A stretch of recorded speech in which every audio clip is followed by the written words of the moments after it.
Randy Chase, Nashville. Reese Smith, Franklin. Bill Mason, Greenbrier. Jerry Hayes, Parrish. Mark Brudd, Knoxville. Cindy DeBus, Knoxville. Ronnie Tickle, Memphis. Keith Whittington, Johnson City.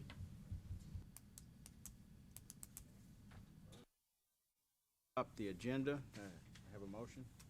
Motion. We accept the agenda. Second. All in favor? Aye. Do we do discussion yet? I do have two new business items to add to the agenda. Thought we should. Go ahead and tell us what they are, and then we'll put them on. Okay, unlicensed activity, complaint processing, and rules for military expedited licensing. And I added this on there after we already posted on the agenda, so this will be new items. I'll amend my motion to accept the additional items. I'll amend my second to accept the bid. Aye. Aye. Opposed? Ayes have it. Next, hardships approved by the executive director. Need a motion to ratify. Moved. Second. All in favor? I did. All in favor? Aye. Aye. Opposed? Ayes have it.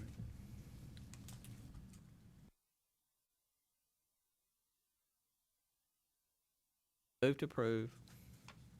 Second. Those in favor, aye. Aye. Opposed? Ayes have that.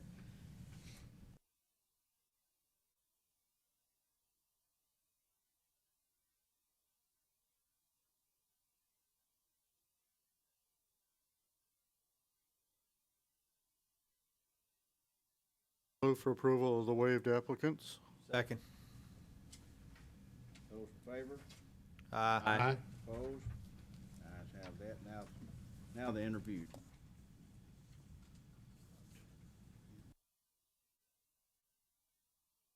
I had a couple of folks that I interviewed today that are seeking a license that have past felony convictions. The first one I looked at was it's license number 69413. Climate, Comfort, Heating, and Cooling. A gentleman by the name of Jason Wilkerson, who had a felony narcotics conviction in 2008, served 5 months in prison and 8 years probation, which was completed in June of 2015. I recommend to the board that we accept his application based on just his interview, what he's done since he made the mistake, ran into sort of a bump in the road. He's worked for someone else for a period of time, trained in HVAC and refrigeration. He's looking for a CMCC license with a monetary limit of $25,000 just to do some unit change outs and those kinds of things. Seemed like a good young man and trying to get his, or has gotten his life back in order. So I recommend that we application. And then I had another gentleman who license BC 2, 13, 14, 19, and 21 to do some roofing and miscellaneous contracting work. He had a felony conviction for marijuana cultivation in 2013. He served probation, which ended in March of this year. Again, all his paperwork is in order. He has had no further run-ins with the law. Looking for that classification with a $43,000 monetary limit, and I recommend that we accept his application. Accept those recommendations. Second. Those in favor? Aye. Question, just before we start. Which one was the second one you brought I'm up, sorry. Randy? The second one was 69329.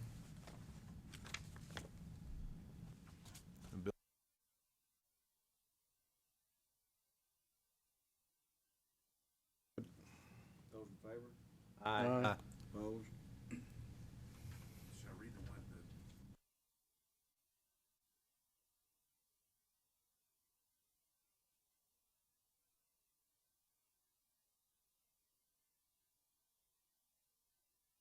Yes, I have one. T&T Builders, Inc., license number 69408. This gentleman was convicted of a felony while serving in the United States Navy in 2013. He was formally discharged from the Navy. No probation was required. He is now in partners with his dad in Murfreesboro. BCB 750, BCA 1 million. I would move for approval. Second. All those in favor? Aye. Opposed? Ayes have that. I have two interviews. 68395 Domus Builders had a very involved history. He had been a qualifying agent for 3 other companies, all of them now retired. He's the owner of another company, Classic Homes, which is still active. He wants to be the QA for the new company, and says that he will spend 90+% of his time as the employee of the new company. While he was here, he filled out the power of attorney, and I recommend approval pending receipt of his employment agreement with the new company, with Domus Builders. On 69339, Today's Lifestyle, he had a felony when he was 22 years old. He got in a bar fight. He and his cousin, or you know how that can go. Anyway, he had a 1-year probation, which he finished in early 2009. He has a long record of working in Kansas and Ohio with several big jobs, and I recommend approval of his application. So I make a motion to approve those two. All those in Aye. Aye. opposed? Ayes have that.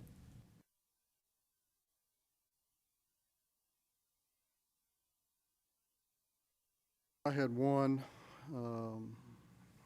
let's see.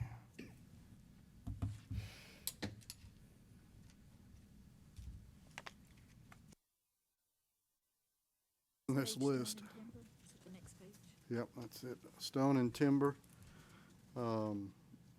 They're applying for a new license. They had someone file a complaint against them, which they told me was inaccurate, saying that they were going to build a home. And in fact, they're not involved in the construction of the home. One of the partners of Stone and Timber is a realtor, and they had sold the lot to this homeowner, but they're not involved. That complaint will have to run its route through our legal department, but based on what they told me today, I believe that there's not going to be a complaint and it'll be dismissed. So I'm recommending approval. Second. Those in favor? Aye. Opposed? Approved.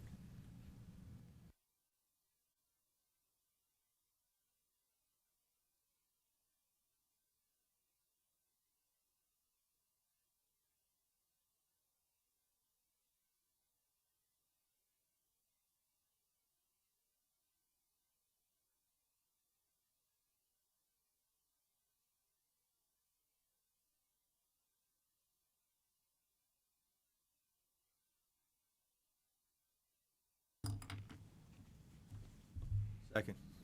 Those in favor? Aye. Okay, and in our board documents, there is an LLE listed that's for, but I don't have the file, so. 472.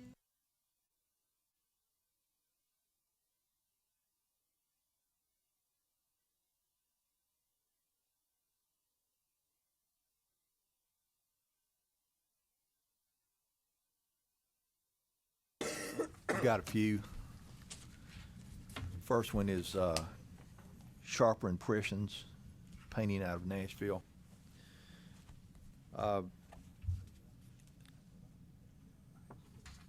like to issue he's requesting a license for up to $70,000. He was operating without a license. He's a painter. They are licensed in other states other than Tennessee. For some reason, they didn't get a Tennessee license, but they had a license, a business license, I guess, out of Davidson County. I'd like to go ahead and issue their license here in the state. They have done what they needed to do. They have the proper documents, but I would like to fine them $500 for operating without a license.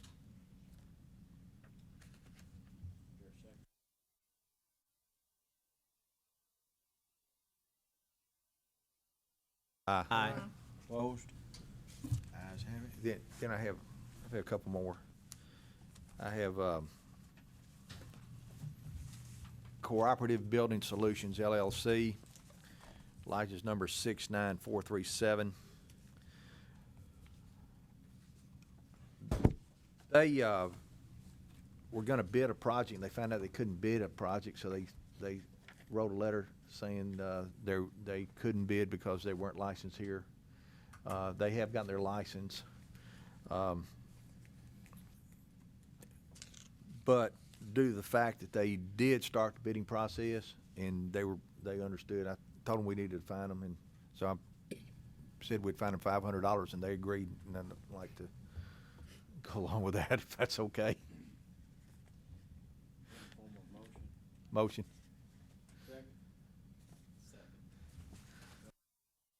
Aye.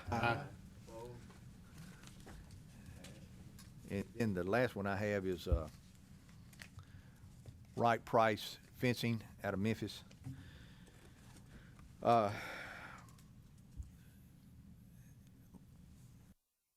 He'd like to get a home improvement license. He operated without a license. It's been a big mess. He's kind of been thrown into a quagmire, so to speak. And I met with our attorney and with Mr. Jesse Sandlin, and we'd like to go ahead and issue him a license for home improvement, but fine him $250 if that would be okay. I'll make a motion, fine him $250 and issue him a home improvement license. Second. Those in favor? Aye. Aye. Opposed? Ayes have that. And that does it for me. I've got a couple. The first one is the actual reinstatement of license number 59477. It came to us because when they applied for reinstatement, they admitted they had actually bid on a job. They did bid on the job. They were awarded the job. It was a $1,300,000 job in Lebanon, Tennessee. And they actually began process of the work of the project and are halfway through it before they ever made this reinstatement application. So I am proposing a $5,000 civil penalty, and we'll go ahead and, once that penalty is paid, would recommend that we go ahead and grant the reinstatement. What's the price of the job? $1,300,000.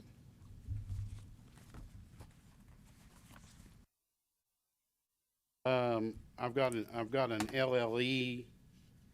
It was a felony. It's Jason Scott Mercer. The LLE number is 60982. He'd made an application for the LLE and the felony, and he has several letters that support him getting a license. However, over the last several years, he's had 2 convictions.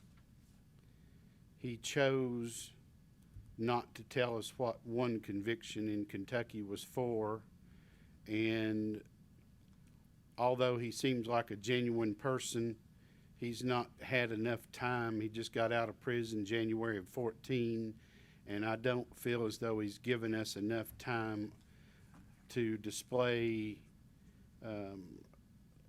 character that would warrant granting him a license. I actually told him if he would give us 2 years of being clean, working for someone that he could come back and reapply for the license. So I denied that license request and asked the board to vote to support that.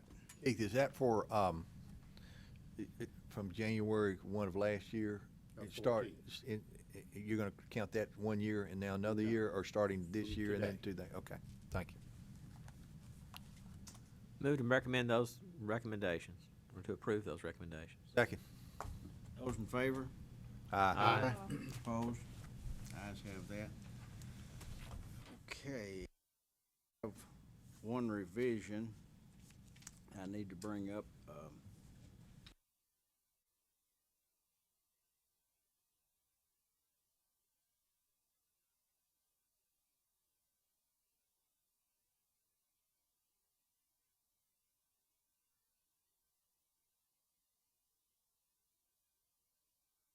Property that was included, and that exceeded his limit.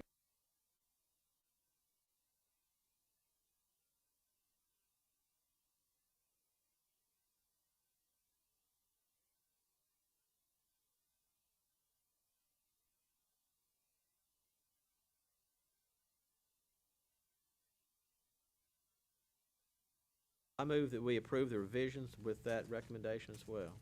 Second. Those in favor? Aye. Opposed? Let the record show I abstained from that vote, please.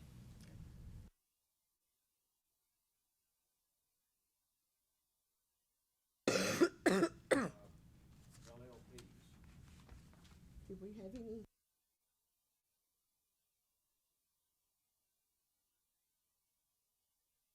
Legal report. Thank you. First matter on the legal report, number one, the board has authorized formal and authorized Senate consent order to settle in the amount of $500. Number five, the board has authorized closing and also sending a letter of warning to fire prevention regarding the processing of these type of complaints in the future, where they should try to resolve it on their end and not issue a certificate of occupancy rather than directing it to us for a complaint when the board doesn't feel that this is a licensure issue. The same goes for number six.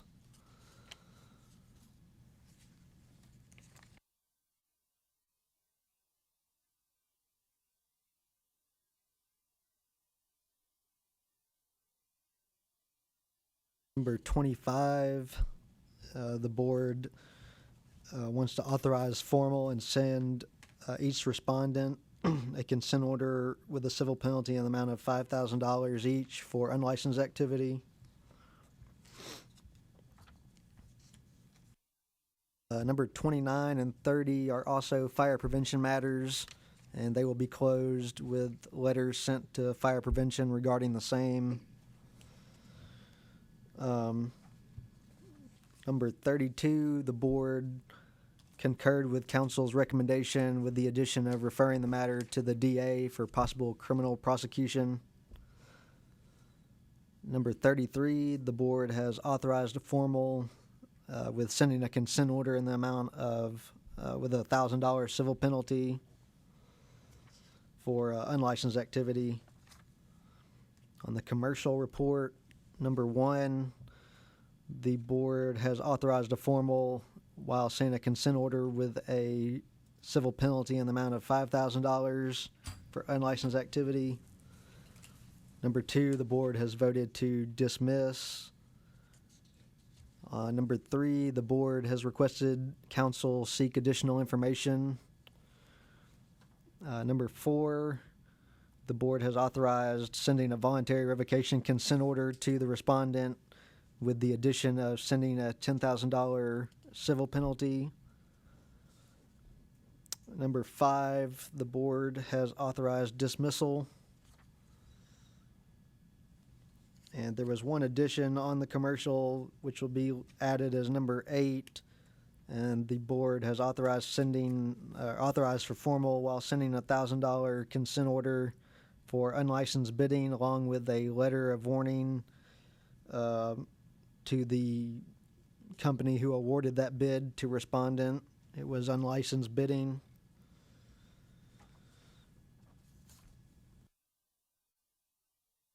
I'm sorry. The 6-month requirement. Oh, and we're waiving the 6-month requirement, so they can go ahead and get their license upon payment of the civil penalty. And number 3 on the residential represents, board is authorized sending a voluntary revocation consent order. And that concludes the legal report with all of the changes per the board. Make a motion to accept the legal report. Second.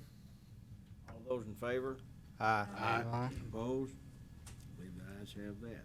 Mr. Chairman, I want to point out something we brought up in the commercial committee, and I don't know if it happened in the residential or not.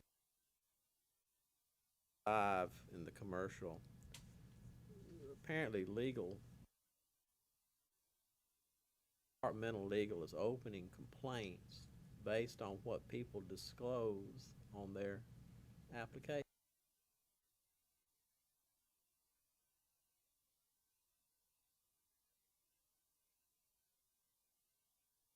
Tell us when they disclose what we ask them to disclose, when there's no other violation involved or nothing under our jurisdiction involved, just to the applicant.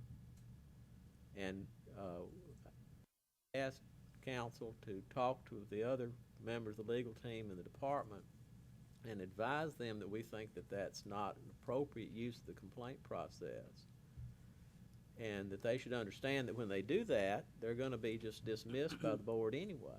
But, you know, they shouldn't have to carry a complaint on the record when they've just told us the truth.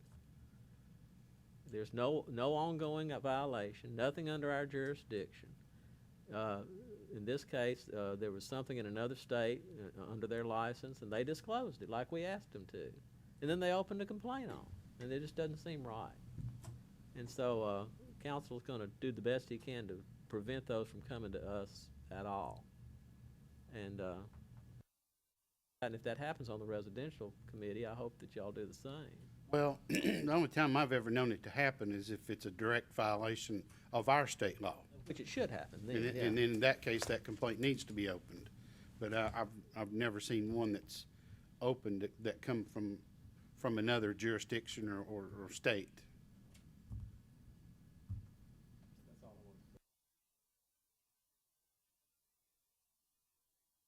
Appeal consideration for J&R Builders and Remodeling, James Buckner, complaint case 201-000-165.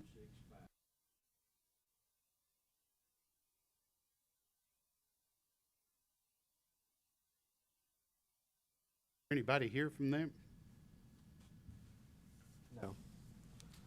I believe this matter was brought up in subcommittee at the last meeting, but I believe we wanted to get it in front of the full board.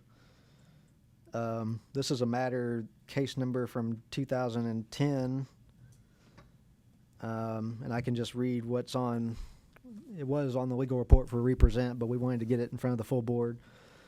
Respondent is alleged to have engaged in unlicensed contracting when they contracted with complainant to tear down and construct a storage building and office for $43,000 in 2008. It appears respondent supplied the electrical wiring work and rough-in plumbing for the building also.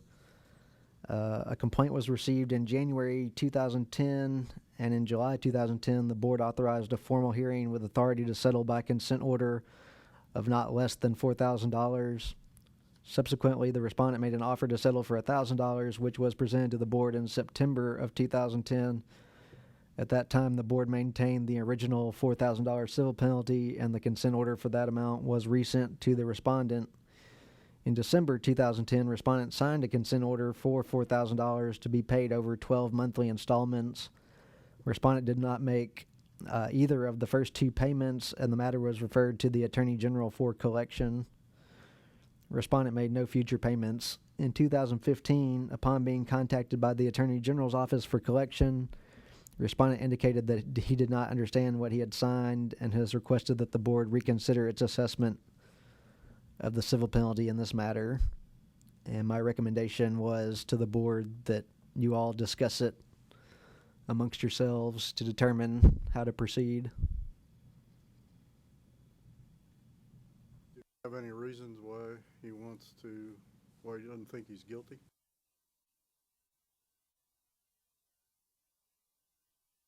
No, I mean, my understanding is his only contention is when he signed that order, he did not understand what he was signing. So he made us an offer of 1,000, and when we rejected, he went ahead and accepted for 4. Does he maintain?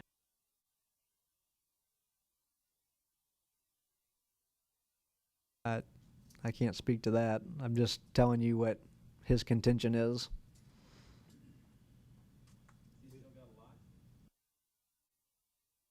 Well, Is his license active?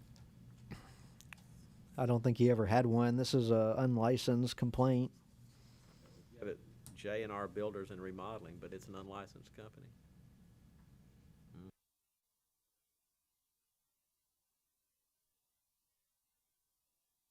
Move for denial. Second. Third. All those in favor? Aye. Opposed?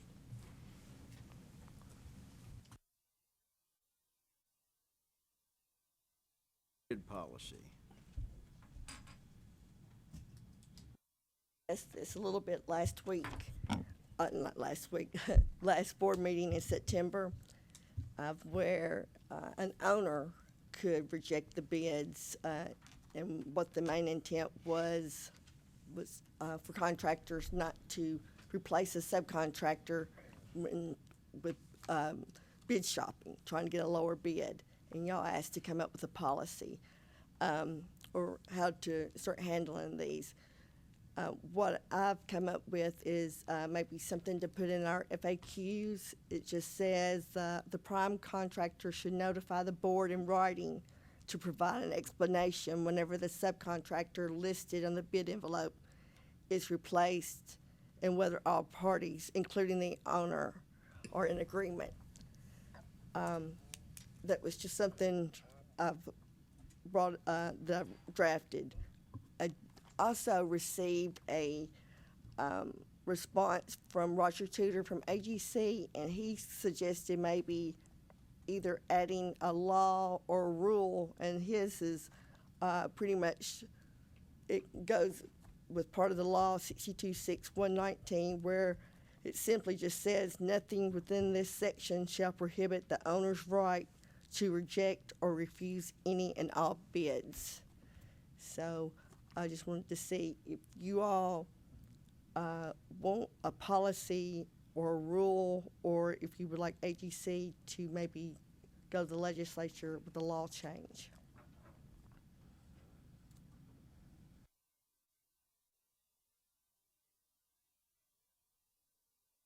I don't.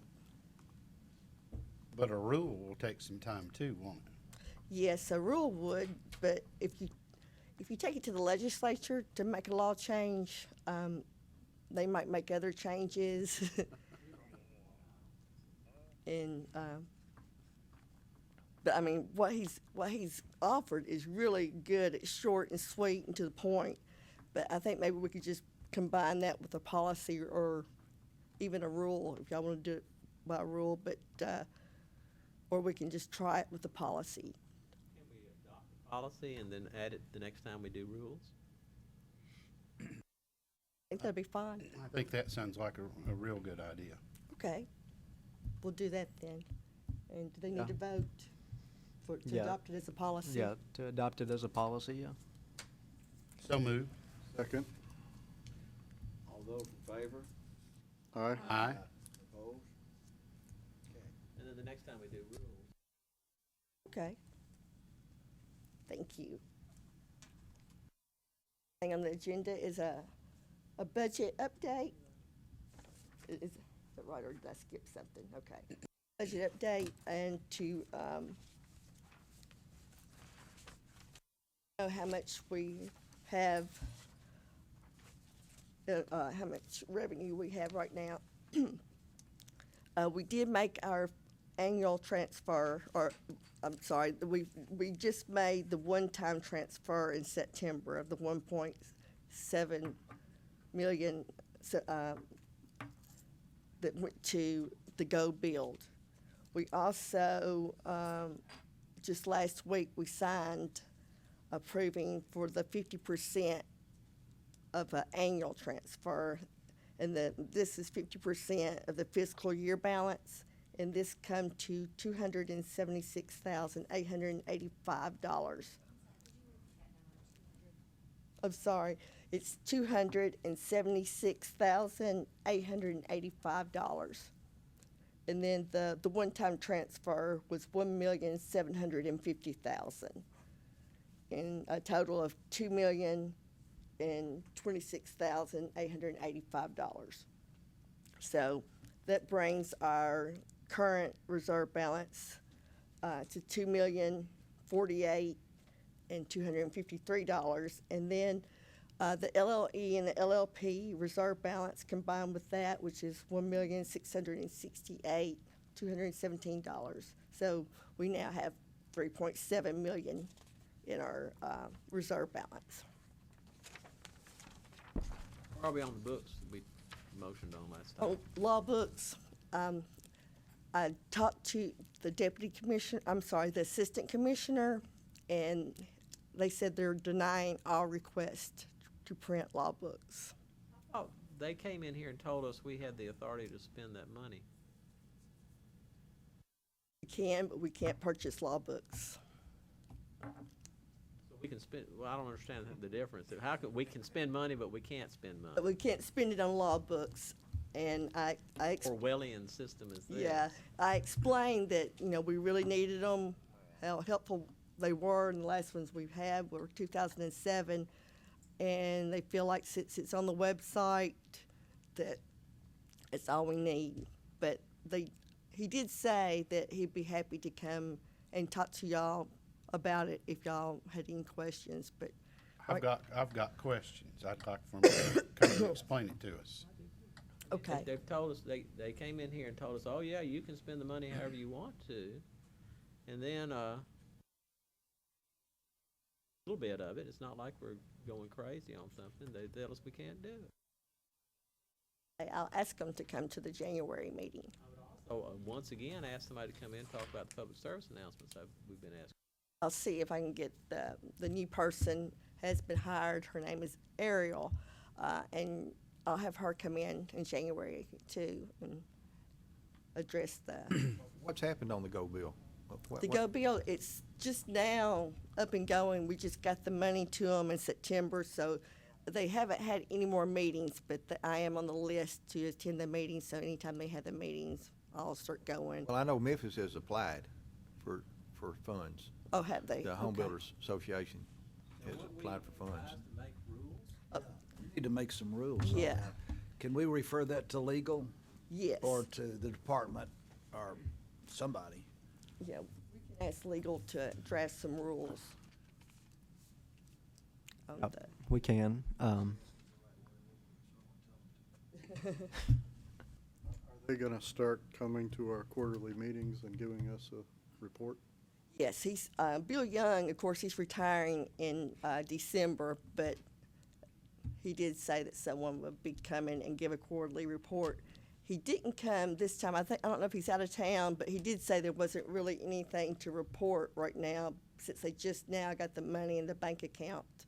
So they haven't really had a chance to do anything, but he said he would start, that somebody would come and provide a quarterly update. Well, we'll have to get legal to draft those, and then it takes a rulemaking hearing. I'm saying maybe a year. Does it take a year for rules? So they're gonna operate for a year and spend money without any rules, except their own, do they got their own bylaws? Sure they do. Gotta have some kind of procedure to operate Yeah. under. Were we talking about those kind of rules or just our in-house rules? I'm talking about published rules, Operation of what they do. yeah. Well, then I think if they come up with their own, they've got to come up with some way to do things. They can't just walk in and say, let's send $500,000 to such and such place. They're gonna have to have some kind of rule. But They the- need to submit that to us and let us approve those on a temporary basis until we approve our own rules. Are we gonna be able to approve whoever they're gonna send money to? Don't know. I would doubt that. I think they would take it in consideration. I don't think they would do anything that the board I'd won't. almost think that's too much micromanaging. We need to approve the amount, and we have to put a certain amount of trust in the group that we've given the money to do properly by the money, and we'll be able to, I think, keep an annual check by the reports, or quarterly check by the reports we get Well, from we were them. gonna have somebody on this board on that, but it appears nobody from our board's on that. But, you know, not only approval by how the money they get it, but, you know, just an approval of overall how they do things. And I assume that's what the rules are, how they do business. And pending the time that a formal rule is, statute says we can approve rules. So whatever rule they're trying to operate under, they need to bring in here and submit it to us. Goes over and give them a go-ahead to operate until the formal rule's adopted. And maybe it'll be similar to what they've got, or maybe big area here. They've got a bunch of money to spend and no rules that I know of on how they're gonna spend it. Bill gave a report to AGC in Knoxville yesterday. And it showed who was on their board of directors. They have 10 or 11 people that are on the board spread. What they could spend money on, and there's a specific. So AGC's been told all about it, and there's nobody here to tell us about it today, the ones that gave them all the.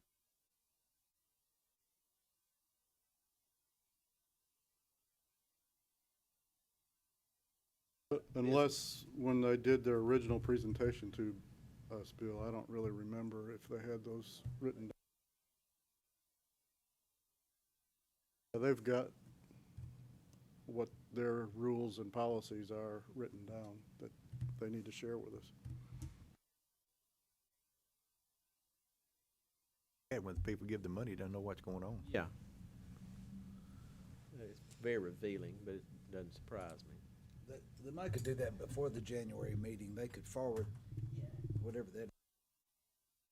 Seems to me we need to know what our responsibilities are as far as overseeing them. Department of Labor, I know, is also involved in overseeing them, so.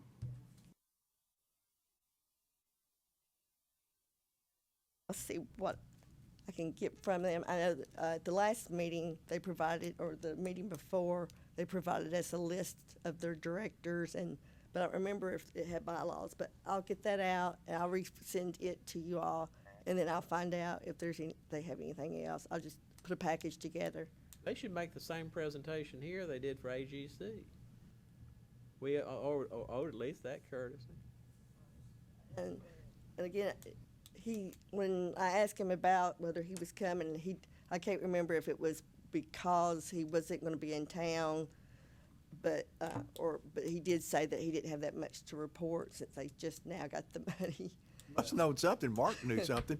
Yeah. Yeah, he did a report in Knoxville yesterday, He had plenty to report. and his replacement was with him. Yeah, he could have submitted it in writing to us. That's just, that's not acceptable on Bill's part. He should know better than to do us that way.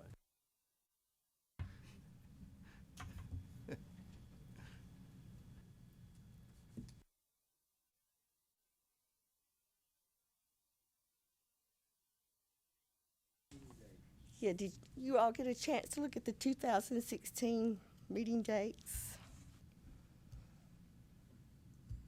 It's, pretty much, they're always a Tuesday and Wednesday, and then the second day is held for formal hearings. So, that's, One of them a Thursday, though? Knoxville's Thursday.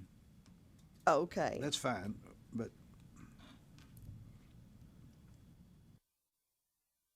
like the Check football to see schedule. when Memorial Day is Yeah. for May. Yeah, I tried to schedule it around, away from the week of Memorial Day.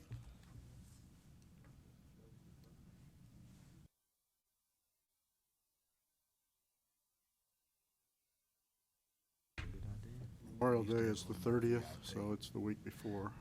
That should be good.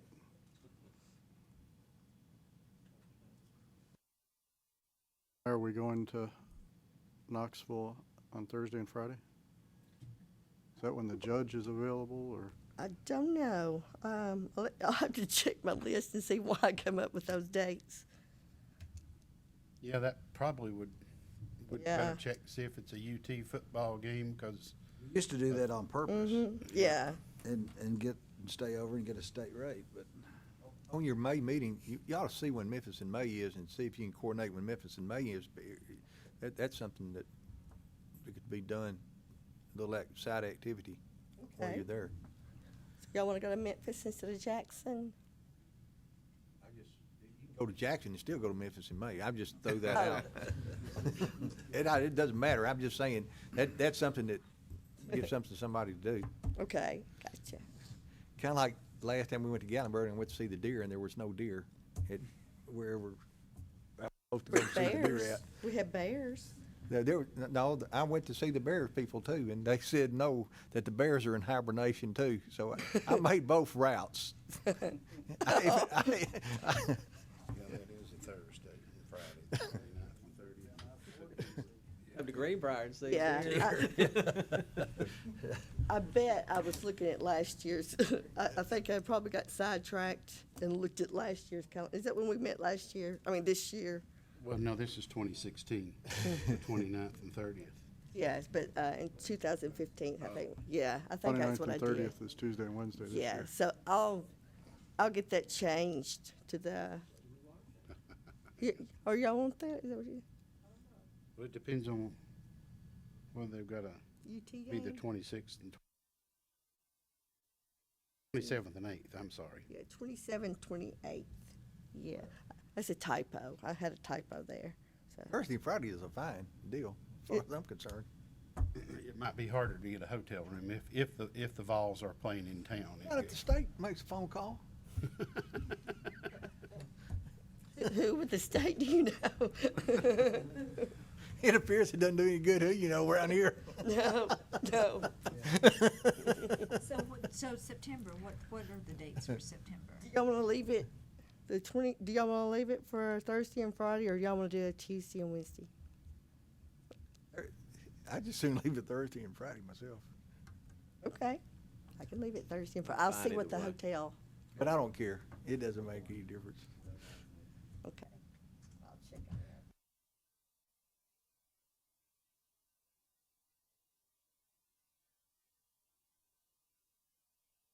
Unlicensed activity complaint processing. Mark and I had a conference call, and he might want to explain this more with the, I think it's the Tennessee Association of Plumbers. PHCC, yes. Yeah.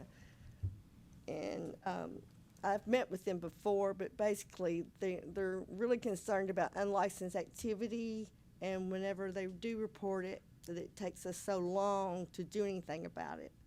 So they really want us to work on getting jobs shut down, you know, whenever they report unlicensed contractors out there on the job, especially the unlicensed subcontractors, the plumbers and electrical, that we act more quickly. So we are gonna try to get something set up whenever we get a complaint, that we ask Josh to put a rush on it and send an inspector out there. do you have the authority to do that Yes. without, I mean, just do?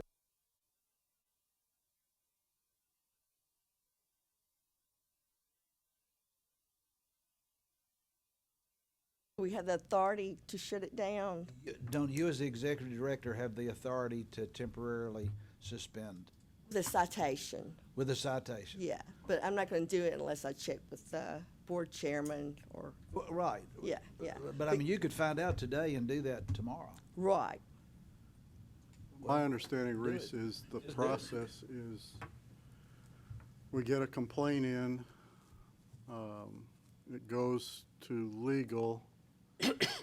Legal puts it in some priority that is, at this point, not on the top of the list. It's just in the rest of their priorities.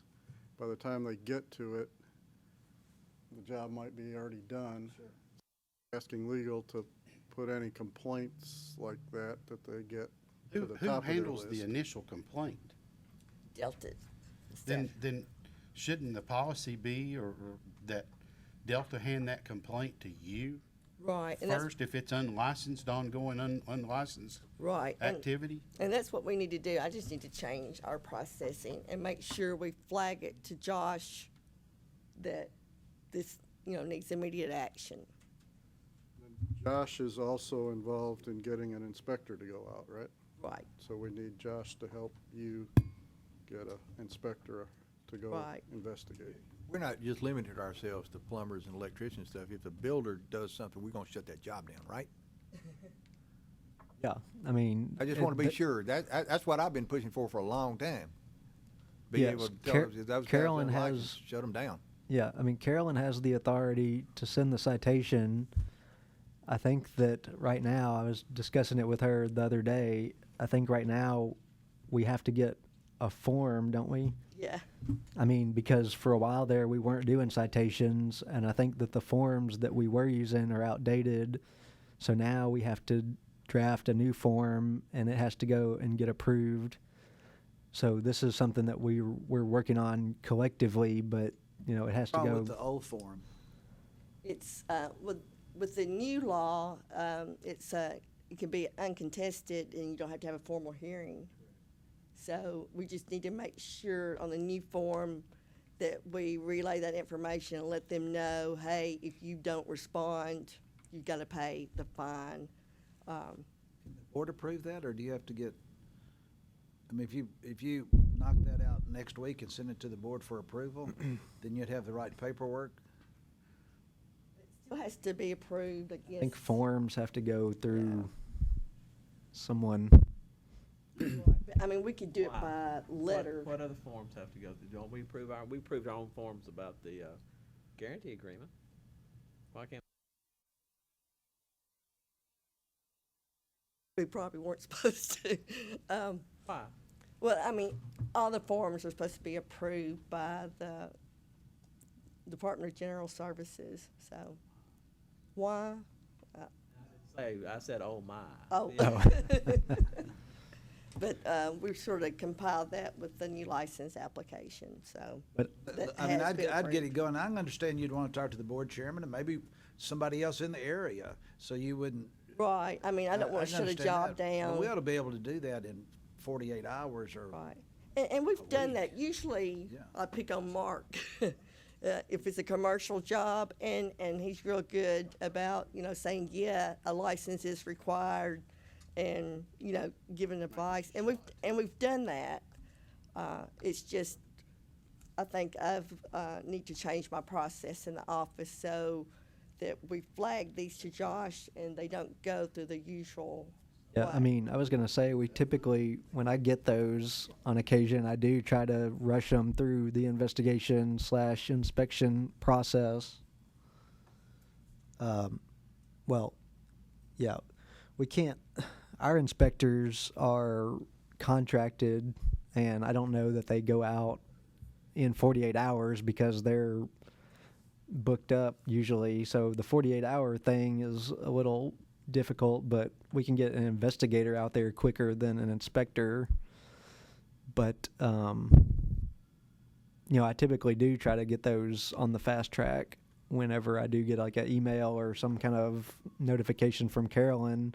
I will say that I don't think we have very many plumber complaints right now. I mean, I think we've only got maybe, well, I think I might have taken care of all of them on this legal report. So, I mean, we had like 3 or 4 maybe. So we don't typically have a high volume of plumber complaints open, but any unlicensed That should be activity. beyond the plumbers, it seems like. It's true with plumbers, it's true with everybody else. Right, Oh, and it yeah. will be, but of course, that was their concern, but we'll make it for all of the, I'm just talking about doing this for plumbing. right. I understand. They had a contractor from Houston, Texas that did a $1.2 million mechanical job that did the whole job and was unlicensed. And we fined him $3,000 on the legal report, but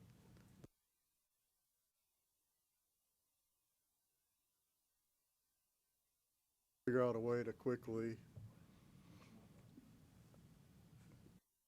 and or issue a citation that doesn't allow him to finish the project. We need to be able to publish what our process is and tell people that we can't do it in 48 hours. When can we do it? How was he able to pull a permit? How was he able to do that without a license? He got all the way to the point of final inspection and then started looking for a mechanical contractor to pull a permit for him so he could get.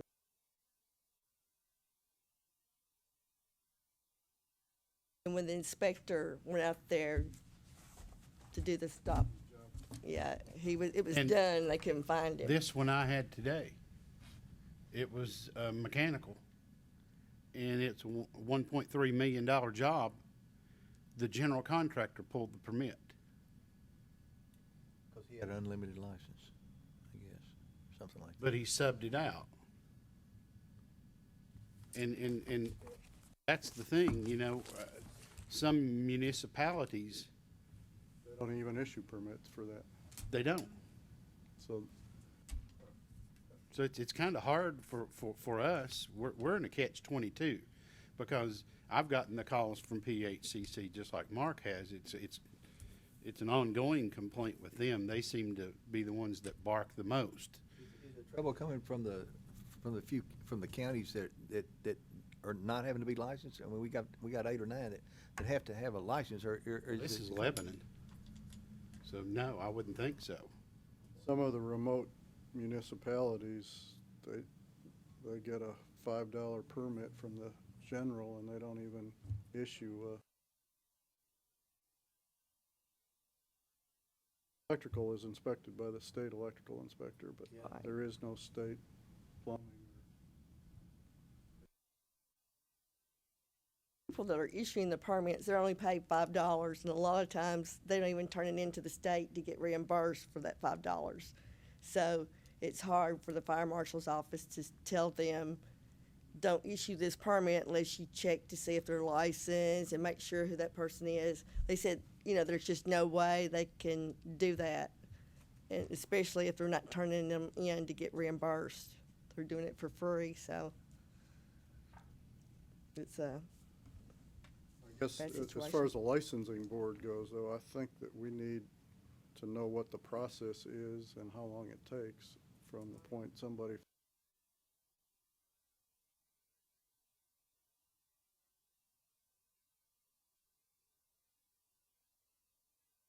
On a couple of cases that we had recently, it didn't take the inspector or the investigator long. It was like a couple of days. He got out there, and he was really good about it. He stayed on that, and he would call and say, okay, this is what they're doing. I'm trying to get this. And, I mean, they do try, but, of course, we're not their only customer. So, but on those couple of cases, they did get out there pretty quick. Yeah, and I mean, I've found that a lot of times when the investigator or when the awarding authority, the owner of the project, finds out that so-and-so isn't licensed, then they usually stop them working on their own because they don't want to continue or to get in trouble either, so. Yeah, usually the owner is pretty good. They'll call and say, what do you want me to do? I'll fire them, I'll let them go, you let me know, and we'll do whatever the law says, so. It's just like you say, Mark, we need to publish it what our process is, and I need to really look for these and have our staff sort of change how we're processing these. Do the best you can, but get that form working too, Okay. please.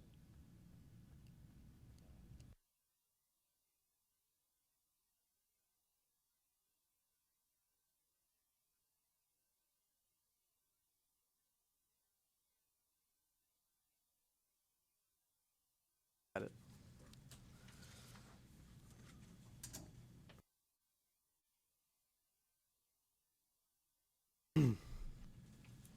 The next topic is regarding some rules, the military expedited licensing rules. You all looked at this, I think, 2013, and we've had Yeah, attorney changes. yeah, due to staff turnover and legal, I think that I just wanted to bring them back before you because, in an effort to try to get the rules moving again, you guys still have other rules that have to go through rulemaking that I'm working on getting rolling again. We've decided to take the military applicant rule out and do it through the process of what's called proposed rules, where it doesn't have to go through a rulemaking hearing. We just have to send it up, get it approved by the AG's office, and then we send it to the Secretary of State. And as long as no one objects within a certain amount of time, then it's the rule. So it's a little bit quicker than having the full rulemaking process. So I've taken these out so that we can try to get these through as quickly as possible while we're still working on the other rules that you have authorized for rulemaking. This is essentially the same rule that you have already authorized previously. I think there's only one minor change. If you look at Part 1 under Subpart B and then the number 1, the last sentence there says, providing the board determines that there have been no intervening issues to prevent such licensure. I think that that's the only change that I've made since the last time you guys authorized these, and that's just to give you guys some more protection so that the license isn't just automatically or that can't be read to say that the license is automatically issued if there's some other intervening reason why it shouldn't be. But the rest of it is the same, I think. And the only reason I'm bringing it back is when you do proposed rules, there has to be a roll call vote done by the board. And I got as far as the AG's office, and when the AG was looking at it, they started looking back at the minutes from 2012, 2013 when Jenny was doing these, and we couldn't find on the record where there was ever a roll call vote, so they suggested that I bring this back.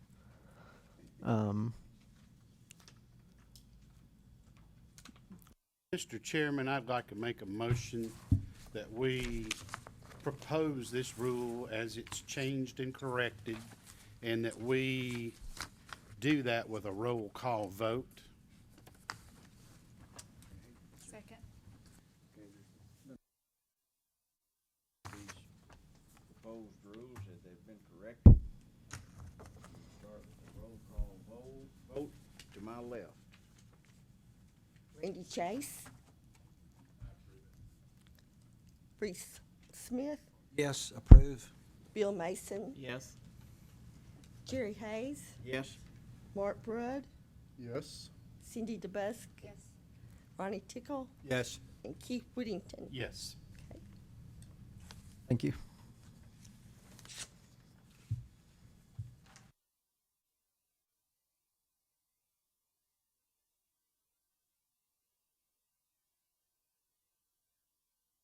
We need 4 members for that, or 5 for the formal hearing. 5.